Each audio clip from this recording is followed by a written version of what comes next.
I have a simple trick to getting your day off to a great start. Blackout Coffee. Now, Blackout Coffee is a great American company that's all about making a delicious cup of joe. Family-owned, premium coffee, fresh roasted, and shipped out within 48 hours of roasting. Go to blackoutcoffee.com, promo code PDB for 20% off your first-time purchase.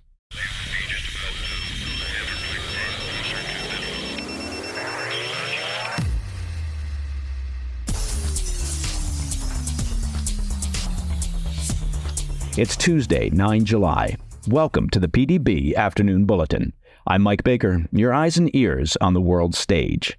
Let's get briefed. First, in a surprising development, NATO allies are expected to issue draft language describing Ukraine's path to joining the NATO alliance as, quote, irreversible. And that's a sign that members are deeply committed to accelerating Ukraine's membership bid. The NATO summit is, of course, getting underway even as we speak here in Washington, D.C. It marks the 75th anniversary of NATO. Also, the U.S. Treasury is aiming to expand its jurisdiction to review land sales near U.S. military sites after a series of purchases by Chinese-backed companies that officials have called a, quote, national security risk. Yeah, nothing suspicious about the Chinese regime being keen to purchase property near key U.S. military facilities. It's sure just a coincidence. But first, our afternoon spotlight. NATO leaders gathering in Washington, D.C. this week are expected to make an announcement guaranteeing Ukraine's membership in the NATO alliance. As we've been covering on the PDB, NATO is holding a critical summit this week marking the 75th anniversary of the alliance, as they look to find ways to bolster their diplomatic support of Kyiv in the face of Vladimir Putin's ongoing invasion. In addition to plans around increased aid, several members, including the U.S. and Germany, are pushing for a clear commitment to Ukraine regarding their future in NATO. That's according to an exclusive report from CNN.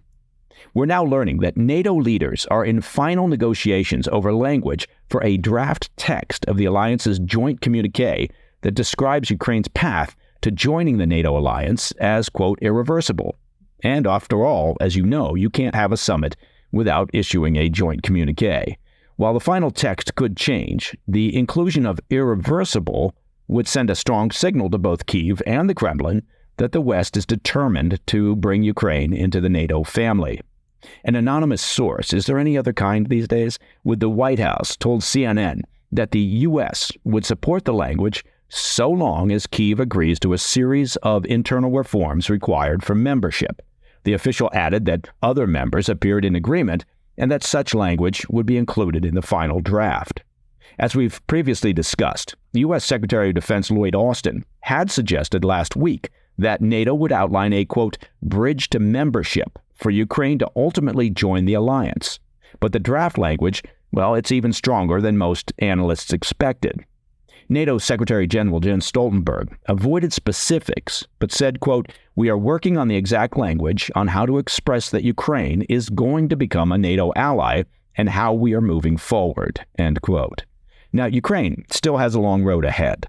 They'll have to implement wide-ranging reforms addressing NATO concerns, including around issues of freedom of the press and judicial corruption.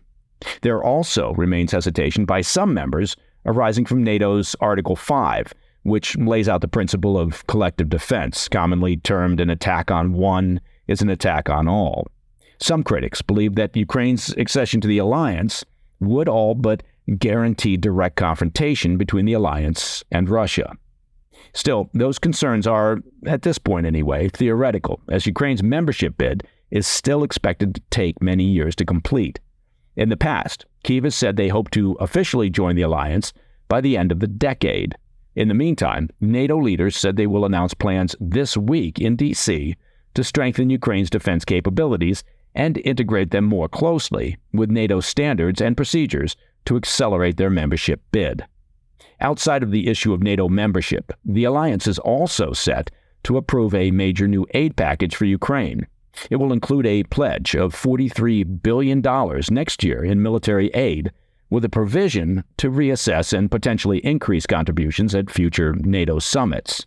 They will also announce plans to increase the rate of training for the Ukrainian military, and that's an effort that will now be led by NATO out of a new command base and logistical hub in Germany. The alliance will also pledge to deliver more weapons and ammunition and substantially increase Ukraine's air defense capabilities amid Russia's ongoing aerial assaults. While the road to NATO may take time for Ukraine, leaders in the U.S. and Europe do appear determined to make sure that Western support for Kyiv stays strong over the long term.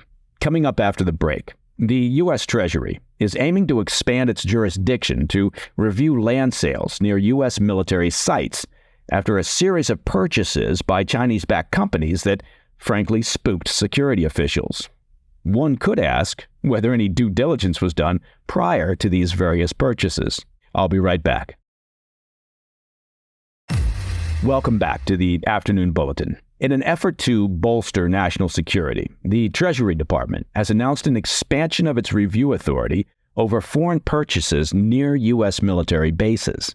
The new rules will strengthen the authority of what's known as the Committee on Foreign Investment in the United States, or CFIUS, because, well, frankly, nobody loves an acronym like the U.S. government loves an acronym. They're the interagency government committee that reviews real estate transactions near sensitive government installations and properties. On Monday, the Treasury Department's proposed new rule would expand CFIUS's jurisdiction to review land sales near 56 additional military sites across 30 states, bringing the total to 227 sites. The new rule targets transactions within a 1-mile radius of 40 U.S. bases, within a 100-mile radius of 19 sensitive sites, and land purchases between 1 and 100 miles of national security areas already under review. The expansion will be subject to a 30-day public comment period, inviting stakeholders to weigh in on the implications of these expanded powers. Treasury Secretary Janet Yellen states that the Biden administration remains steadfast in using investment screening tools to safeguard military installations from external threats. Now, this expansion of authority, it's not coming out of the blue. As we've discussed on the PDB before, there's a rising concern about foreign land acquisitions near critical military sites, specifically by the Chinese. This announcement follows a May decision by the White House to block a Chinese-backed cryptocurrency mining firm, Mine One Partners Limited, from owning land near a Wyoming nuclear missile base, citing national security risks.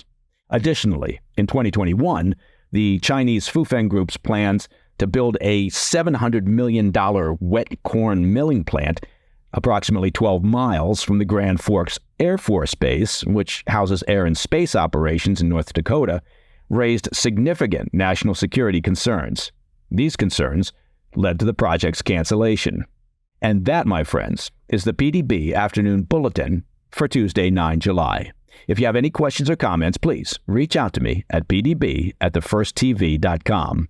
And if you want to listen to the show ad-free, be sure to check out our premium membership at pdbpremium.com. And by all means, don't forget our YouTube channel, President's Daily Brief.